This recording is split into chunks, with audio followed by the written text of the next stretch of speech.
दीक्षां व्याख्यास्यामः वर्णस्वरः मात्राबलं सामसन्तानः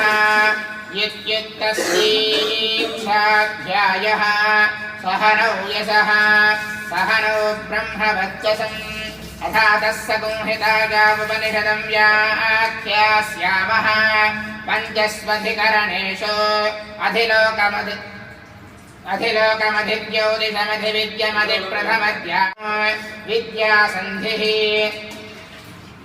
प्रवचनगुंसन्धानम् इत्यधिविद्यम् अथाधिप्रजम् मातापूर्वरूपम् पितोत्तररूपम् प्रजासन्धिः प्रजननगुंसन्धानम् इत्यधिप्रजम् Atha जगापशुभिः ब्रह्मवर्चसेनान्नाद्येन सुवर्गेण Loken